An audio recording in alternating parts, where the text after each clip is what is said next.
नहीं हो। भगवान इसको बेचो, इसको लपेटो, भगवान को लपेटो। उनको किसने अथॉराइज किया है कि तुम जाके दुकानदारों का नाम पूछो, दुकान हटाओ, दुकान लगाओ? ये तुमको अथॉराइज किसने किया है? तुम शासन के आदमी हो, प्रशासन के आदमी हो, निगम के आदमी हो, और जब कुछ नहीं हो तो साले तुम वहाँ हो क्यों? उनकी चिंता ये है कि जब आप लोग हमारे देवी देवताओं का सम्मान नहीं करते हैं तो उनका फोटो बेच के अपना घर क्यों चला रहे हैं? हमसे कमाएगा और हमारे गले काटेगा बे।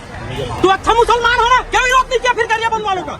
वो बोल रहा था तुम हमारे से ही कमा रहे हो और हमारे ही गला काट रहे हो। हमको तो मालूम भी नहीं कि क्या दरियाबंद में क्या कांड हुआ। क्या सबूत है आपके पास कि वो गुपचुप में थूक लगा के बेच रहा था या ठेला दूसरा था? तो वो बोलता है तेरी सबसे बड़ी गलती ये है कि तू मुसलमान है और तेरे जात वाले वहाँ कश्मीर में हमारे भाइयों को नंगा कर करके मार रहे हैं और तू यहाँ हमारा धर्म बेच के खा रही है। भीम आर्मी अपने दल बल के साथ में अपने मुस्लिम भाइयों के साथ कंधे से कंधा मिला के एसपी महोदय को भी और कलेक्टर महोदय को भी ज्ञापन दी है। पूरे छत्तीसगढ़ में पिछले कई समय से आप ये देख रहे हैं कि जो यहाँ का आपसी सौहार्द था उसको बिगाड़ने का प्रयास किया गया।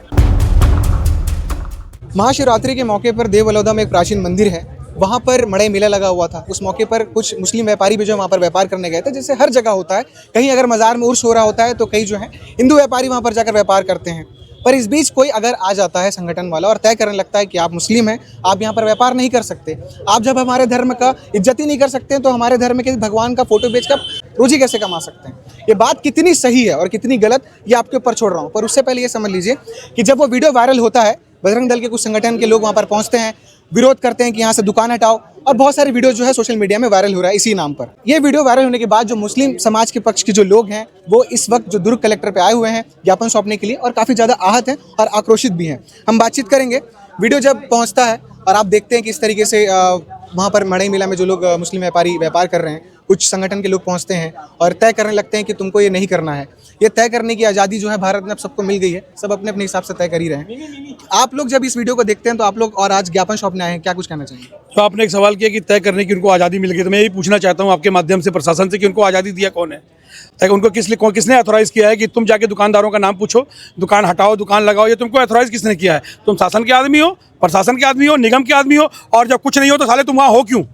और तुम हो वहाँ नफरत क्यों फैला रहे हो? धर्म के नाम पर तुम धंधा कर रहे हो, धर्म की आड़ में धंधा कर रहे हो, और धर्म के नाम पर देश में प्रदेश में जहर घोल रहे हो। और मैं ऐसे लोगों को आतंकवादी कहता हूं, मैं ऐसे लोगों को देशद्रोही कहता हूं जो धर्म के नाम पर, जाति के नाम पर देश को, स्टेट को, हमारे राज्य को बांटने का प्रयास कर रहा है। और ऐसे लोगों पर मैं समझता हूं पुलिस को चिन्हित करके ऐसे लोगों के ऊपर में मैं जितनी धाराएं बनी हुई है, ये रासुका वासुका जो होता है ना, सब लगा देना चाहिए इनके ऊपर। मैं क्योंकि ये सब समाज में रहने वाले लोग नहीं है, इनकी वजह से समाज जो है ये बट रहा है, और समाज एक बार बढ़ गया तो देश बढ़ जाएगा, और देश बढ़ गया तो देश कमजोर हो जाएगा। और देश कमजोर कौन करना चाहता है? पाकिस्तान करना चाहता है। हमारे देश को बांग्लादेश कमजोर करना चाहता है, तो बांग्लादेश को और पाकिस्तान को अपने एजेंटों को यहाँ भेजने की जरूरत नहीं है, उसका काम तो यही लोग कर दे रहे हैं। तो मैं समझता हूँ कि इनकी तफ्तीश की जाए, चेक किया जाए कि ये कहीं सही में किसी के एजेंट तो नहीं है, इनका पूरा आइडेंटिटी चेक किया जाए, क्योंकि देश को जो बांटने का प्रयास कर रहे हैं वो देशभक्त तो नहीं हो सकते। उनकी चिंता ये है कि जब आप लोग हमारे देवी देवताओं का सम्मान नहीं करते हैं तो उनका फोटो बेच के अपना घर क्यों चला रहे हैं?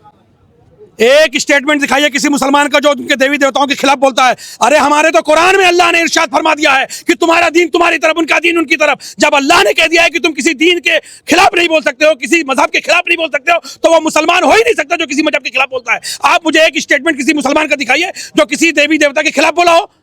कौन होता है बोलने वाला, और कौन मुसलमान बोल देगा? तो मेरा कहना है इस तरीके का प्रोपगंडा मत करें, आप प्रूफ दीजिए, और जो बोला है उसके खिलाफ में कानूनी कार्रवाई करवाइए। पूरा मुस्लिम समाज आपके साथ खड़े होकर उसके खिलाफ कानूनी कार्रवाई करवाएगा। लेकिन आपको भी गंदगी करने नहीं दिया जाएगा, आपको छत्तीसगढ़ का माहौल खराब करने नहीं दिया जाएगा, आपको धर्म के नाम पर छत्तीसगढ़ को बांटने नहीं दिया जाएगा। क्योंकि छत्तीसगढ़ का पूरा हिंदू, पूरा मुस्लिम, छत्तीसगढ़िया, क्रिश्चियन समाज, दलित समाज जो है, ये सारा समाज एकजुट होकर तुम्हारे खिलाफ खड़ा हो जाएगा। और ये याद रखना, एकता में बहुत ताकत होती है, और हम लोग जनता हैं, और जनता का हाथ पैर नहीं होता। इसलिए हमको उकसाओ मत, देश को, प्रदेश को धर्म के नाम पर, जाति के नाम पर बांटो मत, और जो बांट रहा है उसके खिलाफ में कानूनी कार्रवाई करो। मौके पर मौजूद थे? हाँ, मौके पे मौजूद था मैं। क्या हुआ कि भाई लोग आए थे, और वहाँ पे क्या है, कौन हिंदू है, आधार कार्ड दिखाओ, अपना दिखाओ। मेरे भाई को गाली गुप्तार भी बके, वो मेरा भाई बोले कि गाली गुप्तार से मत करो, तो वो क्या जबरदस्ती से उस्का रहे थे मेरे भाई को कि कुछ बोले, इसलिए मेरा भाई बोल रहा था उंगली दिखा के कि गाली मत बको, पर वो जबरदस्ती मेरे भाई का कहना है कि हमने गाली वगैरह नहीं दी। नहीं गाली दिया है, सोशल मीडिया पे दिया है कि गाली दिया है मेरे भाई को। मैं भी जगह पे मौजूद था, मैंने मेरे भाई को बोला कि भाई कुछ मत बोल, चुपचाप रह जा। तो मैं पीछे ही खड़ा था, मेरा भाई सामने था, हम लोग आगे पीछे जा रहे थे। वो बोल रहा था तुम हमारे से ही कमा रहे हो और हमारे ही गला काट रहे हो। हमको तो मालूम भी नहीं कि क्या दरियाबंद में क्या कांड हुआ। उसके बाद हम तो व्यापारी, हम कमाने जाते हैं और देव बलौदा आज से नहीं 15 साल से जा रहे हैं हम लोग धंधा करने, वहाँ हर साल जाते रहते हैं और ऐसा कोई बात ही नहीं थी। जो वीडियो वायरल हुआ है और जो चीज़ें हुई हैं उसमें मुस्लिम समाज के साथ साथ जो भीम आर्मी के जितने भी सदस्य हैं वो भी मौके पे मौजूद हैं, वो भी ज्ञापन सौंपने आए थे। जो चीज़ें हुई हैं उस पर आप लोग अपनी क्या प्रतिक्रिया दे रहे हैं? देखिए, वीडियो के माध्यम से जो हमारे मुस्लिम भाई हैं उनको चिन्हित करके जो बदनाम किया गया है, धर्म के आधार पर उन्हें चिन्हित कर करके उनका अपमान किया गया, धार्मिक भावना को ठेस पहुंचाई है। भीम आर्मी अपने दल बल के साथ में अपने मुस्लिम भाइयों के साथ कंधे से कंधा मिला के एसपी महोदय को भी और कलेक्टर महोदय को भी ज्ञापन दी है कि इस प्रकार असामाजिक तत्व और संगठनों पे कड़ी से कड़ी कार्रवाई की जाए। दूसरी बात, अगर मेरे मुस्लिम भाई लोग वहाँ पे अपनी दुकान लगाते हैं तो मैं कहता हूँ कि ये कौन से धर्म के ठेकेदार हैं जिनको थप्पा लगा के दे दिया गया है कि आपको चिन्हित कर करके मुस्लिम भाइयों को बाहर निकालना है। मैं इनके नॉलेज के लिए एक बात बोल दूं कि जिस दिन महाकुंभ में भगदड़ मचा था, ये सरकार के फेलुअर था कि वहाँ पे हमारे भाई लोग मारे गए, हिंदू भाई लोग, उस दिन यही मुसलमान भाई थे जो कंधे से कंधा मिला के हमारे भाइयों को खाना, कपड़ा और तन ढकने के लिए कपड़ा ऊपर में छत देकर के इन्होंने हिफाजत दी थी। ये वो मुस्लिम भाई है और तुम यहाँ पे हिंदू मुस्लिम की भगदड़ मचा रहे हो और इन्हें बदनाम कर रहे हो। और क्या सबूत है आपके पास कि वो गुपचुप में थूक लगा के बेच रहा था या ठेला दूसरा था? अरे भाई साहब, आपके पास टेक्निकली चीज है कि आपको टेक्निकली जांच होनी चाहिए। आपने फूड इंस्पेक्टर बुलाया, क्या उसका सैंपल लिया? आपने सिर्फ धर्म देख करके उसके ऊपर ठेला उसको जब्त करवा दिया? क्या ये मर्दानगी है या यही हिंदू धर्म की संस्कृति है? कहीं अजान हो रहा है वहाँ पे जय श्री राम के नारे लगा दो, क्या यही संस्कृति है? क्या ये पहले स्वयं भारतीय है, पहले हिंदू है या भारतीय है? इसका प्रमाण देंगे। ये दूसरे को मुसलमान होने पर चिन्हित करते हैं। क्या भारतीय संविधान या सुप्रीम कोर्ट ने ये ऑर्डर दे दिया कि आप 3-4 लोग हैं, आप प्रमाणित करेंगे को किसकी आईडी लेकर के बाद हिंदू है या मुस्लिम है? एक चीज साफ बता दे रहा हूँ, ये अम्बेडकर राइट लोग हैं और मेरे मुस्लिम भाई लोग हमेशा संवैधानिक दायरे में रहते हैं। जिस दिन संवैधानिक दायरे में बाहर आ गए, अम्बेडकर राइट लोगों के हाथ में आ गए, आज नगीना से एक सांसद भेजा है। अगर ये लोग अपनी कार्रवाई 7 दिन के अंदर नहीं करेंगे, मुस्लिम कम्युनिटी भीम आर्मी दुर्ग जिला छत्तीसगढ़ पूरा चक्का जाम करेगी और यहाँ तक पूरा राष्ट्रीय लेवल पे बात पहुंची। कर भाई चंद्रशेखर आजाद से मैं स्वयं इसमें रिक्वेस्ट करूंगा कि पार्लियामेंट में इसकी आवाज बुलंद तरीके से उठे। भिलाई मस्जिद ट्रस्ट से भी यहाँ पर लोग पहुँचे हुए हैं, जिस विषय में उनकी चिंता है कि आप मुस्लिम होकर हिंदू देवताओं के मंदिर के पास व्यापार नहीं कर सकते, उनकी फ़ोटो बेच के अपनी रोज़ी नहीं चला सकते। वो चिंता आप तक जब पहुँची है और आप लोग जो वीडियो वायरल हुआ कि भगाया जा रहा है, उनकी दुकान हटाया जा रहा है और उसको लेकर आप लोग ज्ञापन सौंपने आए हैं, क्या लग रहा है कि क्या उनकी चिंता बहुत ज़्यादा जायज़ है कि लोग माहौल ख़राब करने की कोशिश कर रहे हैं? क्या है? अनर्गल बयान दिया जा रहा है उनके द्वारा कि ये हिंदू देवी देवता या उनके कोई मेला है तो उसमें दुकान नहीं लगा सकते हैं। बहुत ही गलत तरीके से प्रेजेंट किया जा रहा है। पूरे छत्तीसगढ़ में पिछले कई समय से आप ये देख रहे हैं कि जो यहाँ का आपसी सौहार्द था उसको बिगाड़ने का प्रयास किया गया चंद अराजक तत्वों द्वारा। चंद अराजक विचारधारा, जिनकी विचारधारा है इस तरह की कि टारगेट करो, अपना प्रमोशन पाओ या फिर कोई और लाभ पाओ। इसमें आपने देखा, अभी पिछले परसों की बात है, देव बलौदा इलाके में जो हुआ, जो बाजार में जिसकी आप बात कर रहे हैं, जो ताज़ा घटना, वो जो महिला जिस और उसके साथ में जो आए लोग, चंद लोग जो थे, वो लोग आदतन अराजक हैं। इनकी आपने पहले भी वीडियो देखी है कि वो उस वीडियो में दिखता है, कभी उन्होंने ईसाई समाज को परेशान किया, उनकी ननों को परेशान किया, कहीं और किया। छत्तीसगढ़ में इसके अलावा भी कई घटनाएं हुई, जैसे राजिम के पास आपने देखा मुसलमानों के घर में आगजनी की गई। उस तरह से आपने जांजगीर में देखा, उस इलाके में जांजगीर ज़िले में शव दफनाने को लेकर माहौल बनाया गया। वहाँ तो ये नहीं था देवी देवता का मामला कि चलो भाई आप क्यों देख रहे हो, हमारा त्यौहार है तो इसमें आप क्यों बेच रहे हो। क्यों साहब, मैं अध्यक्ष हूँ भिलाई नगर मस्जिद ट्रस्ट का, आपको दावत देता हूँ, आप मीडिया के लोग हो, आइए देखिए जामा मस्जिद के बाहर में या किसी और मस्जिद के बाहर में नमाज के बाद ढेरों गाड़ियाँ लगी रहती हैं, फलों की और इसकी, और बेचते हैं, मुसलमान खरीदते हैं। 90% नॉन मुस्लिम्स होंगे। तो कोई इस तरह का व्यवहार किया जाता है? ये हिंदुस्तान है, मानवता नाम की कोई चीज़ रह गई है कि नहीं? इसी आक्रोश को लेकर हमारे अंदर जो पनप रहा था, हमने कहा कि हमारे समाज के तमाम प्रमुख लोग बैठे और हम लोगों ने महामहिम राज्यपाल जी, माननीय मुख्यमंत्री जी के नाम एक ज्ञापन बनाया। जो ये ज्ञापन है ना, इसके अंदर हमने अपनी मांग रखी और जिलाधीश जो महोदय हैं उनके ज़रिए हम इन तक पहुंचाना चाह रहे हैं ज्ञापन। और इसकी हम प्रतिलिपि राष्ट्रीय अल्पसंख्यक आयोग तक भी दे रहे हैं, पुलिस मुख्यालय रायपुर तक भी दे रहे हैं और यहाँ पर एसपी साहब को भी दे रहे हैं और इनसे हम निष्पक्ष जांच की, उच्च स्तरीय जांच की मांग करते हैं। कठोर से कठोर कार्रवाई की जाए इनके ऊपर, ये हमारी मांग है और भविष्य में कोई पुनरावृत्ति ना हो, आपसी सौहार्द बना रहे, मीटिंग्स करें आपस में दूसरे समुदाय के साथ, उस तरह का काम करें। और जो प्रशासन के लोग किसी मेलों में, किसी बाज़ारों में मूक दर्शक की तरह खड़े हो जाते हैं दबाव में, वो ना हो, वो अपनी ड्यूटी ना निभाएं, किसी गरीब के ऊपर हो रहे अत्याचार को रोकें। ये हमारा छत्तीसगढ़ की सरकार से ये निवेदन है और हमें उम्मीद है कि वो लोग इस पर काम करेंगे और इन्होंने भी हमें आश्वासन दिया है कि हम जल्द से जल्द इन लोगों के ऊपर कार्रवाई करेंगे। तो इस तरीके से आप देख सकते हैं कि मुस्लिम समाज के जो लोग हैं और तमाम संगठन के जो लोग हैं उनसे हमने बातचीत करने की कोशिश की है।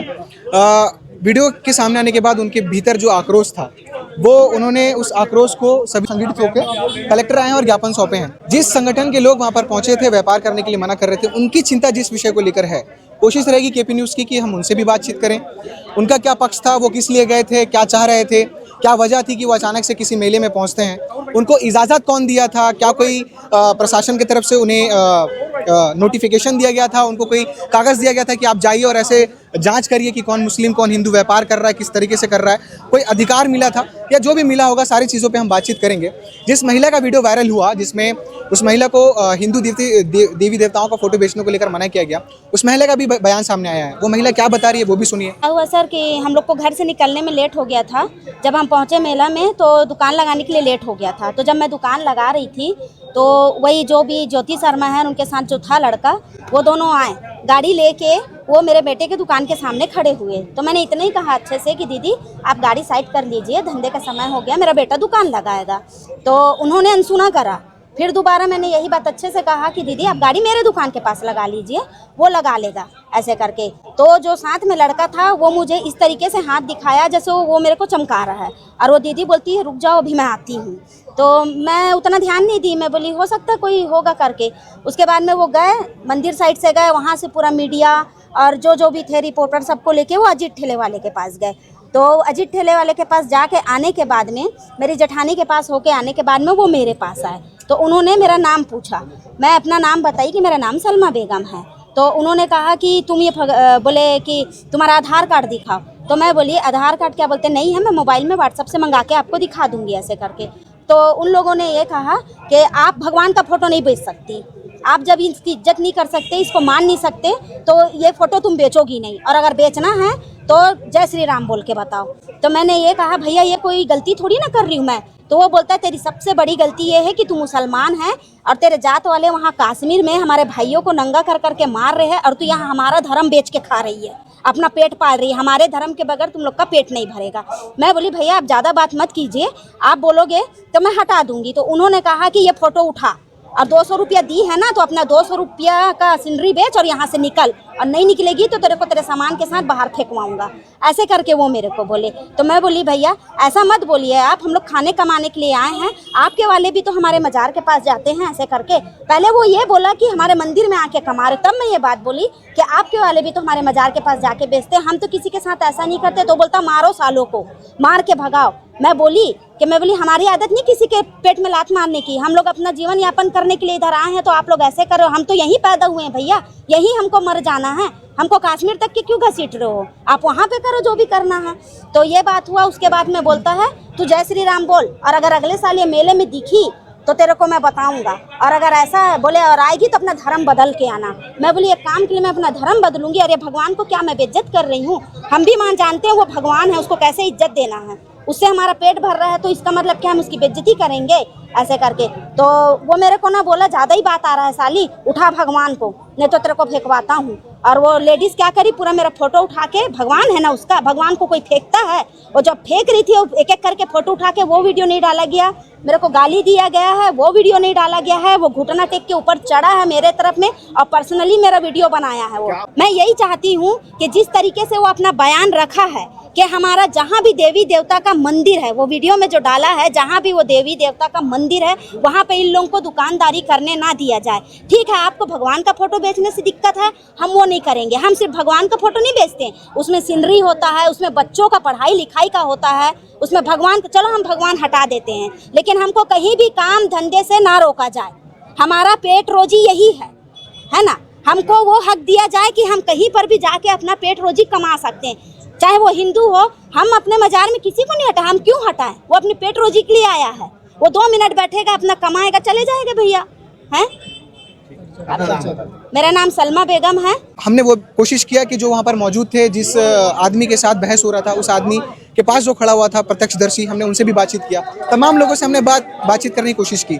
सारी चीज़ों को सुनने के बाद आप क्या तय कर रहे हैं ज़रूर बताइएगा। वैसे तय करने की जो राजनीति है अब जो भिलाई और छत्तीसगढ़ में आम होने लगी है, कब आपको कौन से विषय में आपके साथ तय कर ले कि तुम ये नहीं कर सकते, वो नहीं कर सकते, आपको पता नहीं। आप घर से निकल रहे हैं और घर से निकलने से ही तो आपके साथ कोई आज और बोल दे कि अब आप ये नहीं कर सकते, अब ये हमने तय कर लिया, इसका कोई भरोसा नहीं है। इस वीडियो को देखने के बाद आपके मन में क्या चल रहा है कमेंट बॉक्स में ज़रूर बताइएगा। आप टेंशन मत लीजिए, जब तक व्हाट्सएप में गुड मॉर्निंग बोलने की सुविधा है आपको कुछ नहीं होगा। देखते रहिए केपी न्यूज़। शुक्रिया।